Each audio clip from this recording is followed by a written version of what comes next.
En novedades de tiempo, iré directamente al tema. No podemos depositar la garantía directa de los derechos dentro de nuestro sistema constitucional en órganos o estructuras militares. La Secretaría de la Defensa Nacional no puede volverse la instancia que directa o indirectamente investigue, sancione y prevenga los delitos que cometen civiles, ni puede ser el eje en torno al cual se desarrolle la convivencia social en nuestro país. La consolidación democrática de México, que ha permitido, entre otras cosas, la alternancia en el poder, ha derivado en buena medida de la separación y respeto existente entre las instancias civiles y militares. La primacía de las primeras sobre las últimas es una condición ineludible y necesaria para preservar un Estado liberal y garantizar que nuestro sistema democrático no se vea condicionado o amenazado por intereses políticos o de cualquier otra índole de las estructuras militares, o sea viciado por la amenaza del recurso de la fuerza.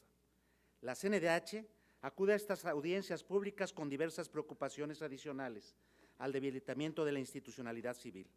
Llama la atención que de manera paralela a la realización de estas audiencias, que en el contexto de austeridad imperante ha sido objeto de una amplia difusión, se hayan iniciado, si no formalmente, cuando menos mediáticamente, el proceso de reclutamiento para la Guardia Nacional. Además de que en el presupuesto de egresos se haya contemplado recursos para su implementación operativa, lo cual haría presumir que, con independencia de lo que aquí se discuta, estamos frente a una determinación ya tomada. Se debilitaría la credibilidad y la percepción pública sobre la autonomía, responsabilidad e independencia de esta legislatura si estas audiencias terminaran repitiendo el esquema de simulación que operó en ocasión de la aprobación de la Ley de Seguridad Interior en la legislatura pasada, en el que la convocatoria a especialistas, académicos, organizaciones civiles y organismos nacionales e internacionales terminó siendo un mero formalismo que pretendió legitimar decisiones políticas previamente definidas. En el programa de las audiencias también sentimos la ausencia de las víctimas, no solo de aquellas que han sido víctimas de algún delito, sino de quienes han sufrido los abusos del poder, que han visto sus derechos humanos vulnerados, no en pocos casos por miembros de las Fuerzas Armadas que se han apartado del debido ejercicio de su deber. No podemos repetir errores del pasado, más allá de las declaraciones o posicionamientos oficiales. En los últimos días, la realidad violenta de las entidades como Oaxaca, Guerrero, Chihuahua, Guanajuato, así como la incertidumbre generada por hechos como el desabasto de gasolina, cuyo origen estaría vinculado al combate a la criminalidad, nos ha reiterado la necesidad de actuar en este campo, no solo con la urgencia, que sí hay que reconocerlo, sino también con la pertinencia, oportunidad, responsabilidad y transparencia, asumiendo estas tareas como una prioridad nacional, dando intervención a todos los actores involucrados. No hay números o calificaciones aceptables para las ejecuciones, homicidios, actos de tortura o desapariciones. No hay delitos que sean más o menos aceptables o justificables. Los datos duros reflejan nuestra verdad, nuestra realidad, la cual no podemos ignorar o pretender que se modifique mediante declaraciones que la descalifiquen, desconozcan o generando opacidad en los mecanismos que las registran. Hemos rechazado enfáticamente la imposición de verdades históricas. No entremos a una época de verdades oficiales. Requerimos reconocer la evidencia e información objetiva para poder actuar con efectividad basándonos en ella. Esto requiere un trabajo conjunto en el que no tiene cabida la simulación ni posiciones dogmáticas. Nuestro filtro y parámetro es la realidad. Si bien somos muchos los que estamos convencidos de que la participación de las Fuerzas Armadas en tareas vinculadas a la seguridad pública no es deseable, tampoco podemos desconocer que por el momento no es viable su retiro. Sin embargo, tal cuestión no puede justificar que pretenda verse en tal presencia la solución básica a la problemática que enfrentamos y que en razón de ello se busque perpetuarla. La Guardia Nacional representa una respuesta parcial, incompleta y sesgada a la violencia e inseguridad que enfrentamos, con una visión coyuntural y de corto plazo. Genera el riesgo de que se vulneren derechos humanos, no garantiza en modo alguno ni contribuye sustantivamente a terminar con la impunidad, debilita nuestra institucionalidad civil y democrática, además de contravenir sentencias, recomendaciones y criterios formulados por instancias internacionales en materia de derechos humanos, que estaríamos obligados a cumplir. De aprobarse la reforma que se plantea, se estarían desconociendo e incumpliendo con tales obligaciones, iniciándose con ello un proceso de alejamiento o ruptura de México con los sistemas internacionales de protección y defensa de los derechos humanos, consecuencia que debe ponderar y dimensionar esta soberanía. En todo caso, como paso previo a su aprobación, el Estado mexicano podría solicitar a la Corte Interamericana de Derechos Humanos una opinión consultiva sobre la compatibilidad de una institución como la Guardia Nacional con el régimen iberoamericano de derechos humanos. Por otra parte, advertimos con preocupación que las distintas reformas que se proponen en materia de seguridad y justicia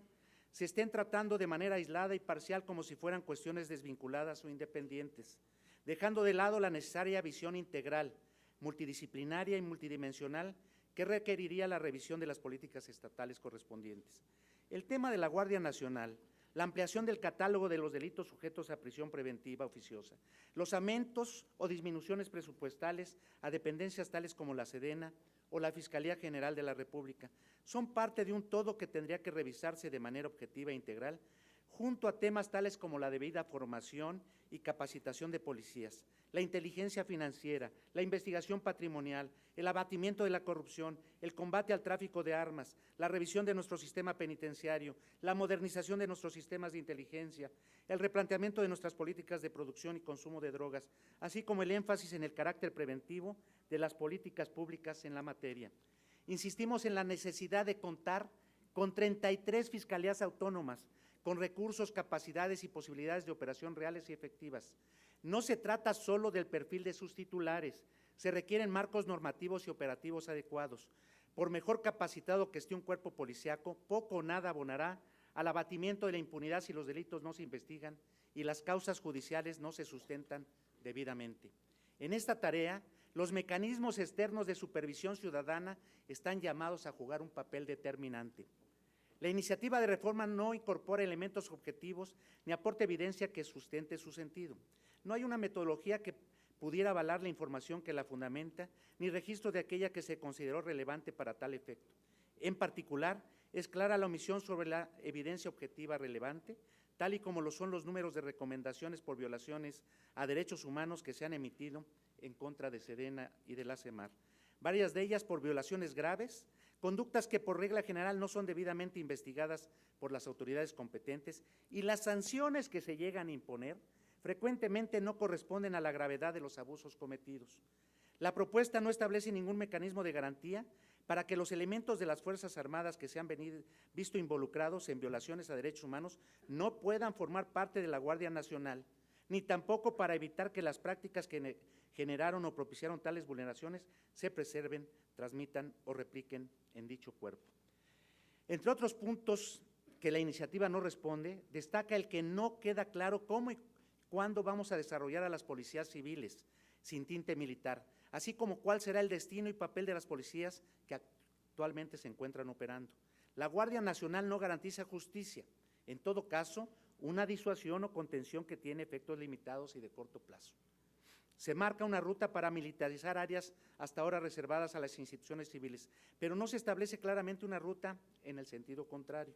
La naturaleza y características híbridas del cuerpo que se pretende crear, más que dar certezas, generará confusión y abrirá espacios de vulnerabilidad para su integración y operación. Si la intención es generar un marco jurídico que sustente de mejor forma la actuación temporal y extraordinaria de las Fuerzas Armadas en tareas vinculadas a la seguridad, dando certidumbre tanto a los elementos militares como a la sociedad en un marco de respeto a los derechos humanos y rendición de cuentas, deberíamos emprender directamente el desarrollo de esa tarea.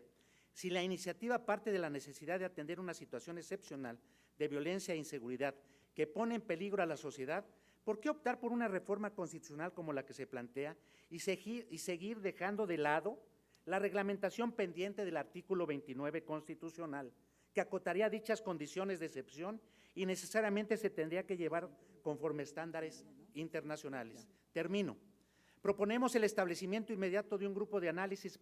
especializado y plural que revise la evidencia objetiva, cuyas consideraciones aporten elementos para construir un esquema de seguridad pública en el que, reconociendo la necesidad temporal de la participación de las Fuerzas Armadas en el ámbito de seguridad pública, se prevé una ruta para corregir las deficiencias, desarrollar y fortalecer a las policías e instituciones civiles, tanto federales como locales y municipales, a efecto de que sean ellas quienes asuman la seguridad pública, contemplando un plan para el retorno gradual y verificable de las Fuerzas Armadas a las tareas que les son propias. Eventualmente, esta estrategia podría implicar la creación de una fuerza de seguridad intermedia de carácter civil, con disciplina y adiestramiento especializado, que sea un elemento que coadyuve en el proceso de transición entre la intervención militar directa y el que las policías civiles recuperen las funciones que les corresponden. Es claro que en el tiempo fijado para cada intervención no es posible exponer un análisis técnico de la propuesta de reforma constitucional que nos convoca. En razón de ello, hago entrega de un anexo sobre consideraciones técnicas sobre el dictamen. Muchas gracias por su atención.